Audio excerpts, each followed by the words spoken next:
BBG Amaravati ventures లో Mahashivratri bumper offer 15 రోజుల్లో full payment చేస్తే plot registration free. For more details contact 04069032244. I propose to rationalize prosecution framework under Income Tax Act while maintaining a careful balance for deterrence in some serious offence.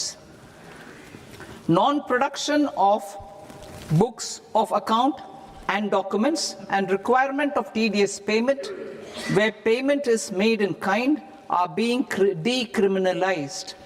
Further, minor offences will attract fine only. The remaining prosecutions will be graded commensurate with the quantum of offence.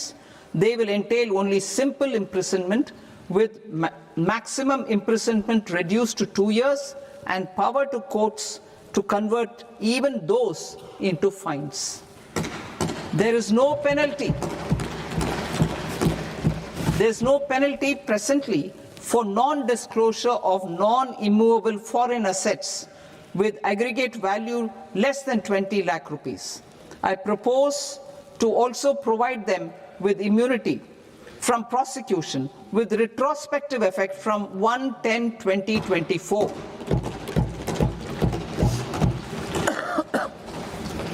Cooperatives. Deduction is already allowed to a primary cooperative society engaged in supplying milk, oilseeds, fruits or vegetables raised or grown by its members. I propose to extend this deduction to also include supply of cattle feed and cotton seed produced by its members. I propose to allow inter-cooperative society dividend income as deduction under the new tax regime to the extent it is further distributed to its members. I further propose to allow exemption for a period of 3 years to dividend income received by a notified national cooperative federation on their investments made in companies up to 31/1/2026. This exemption would be allowed only for dividends further distributed to its member cooperatives. Supporting IT sector as India's growth engine. India is a global leader in software development services, IT-enabled services, knowledge process outsourcing services, and contract R&D services relating to software development. These businesses and their segments are quite interconnected with each other. All these services are proposed to be clubbed under a single category of information technology services with a common safe harbor margin of 15.5% applicable to all. The threshold for availing safe harbor for IT services is being enhanced substantially from 300 crore rupees to 2,000 crore rupees. Safe harbor for IT services shall be approved by an automated rule-driven process without any need for tax officer to examine and accept the application. Once applied by an IT services company, the same safe harbor can be continued for a period of 5 years at a stretch at its choice.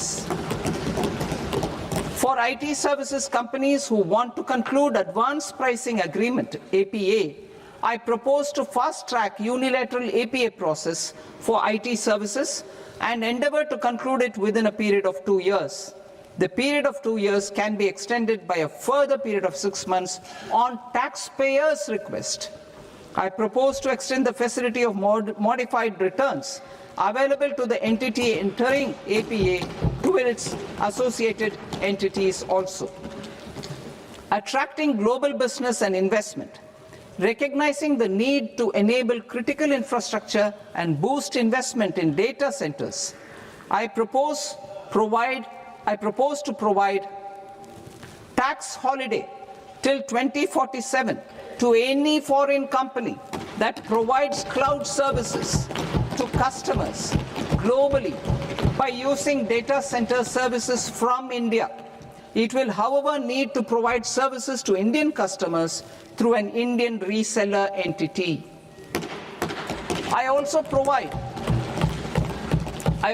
propose to provide a safe harbor of 15% on cost in case the company providing data center services from India is a related entity.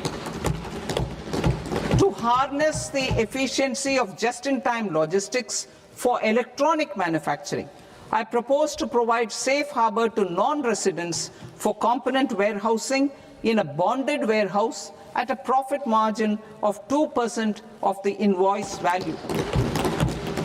The resultant tax of about 0.7% will be much lower than in competing jurisdictions. To provide fillip to toll manufacturing in India, I propose to provide exemption from income tax for 5 years to any non-resident who provides capital goods, equipment, or tooling to any toll manufacturer in a bonded zone.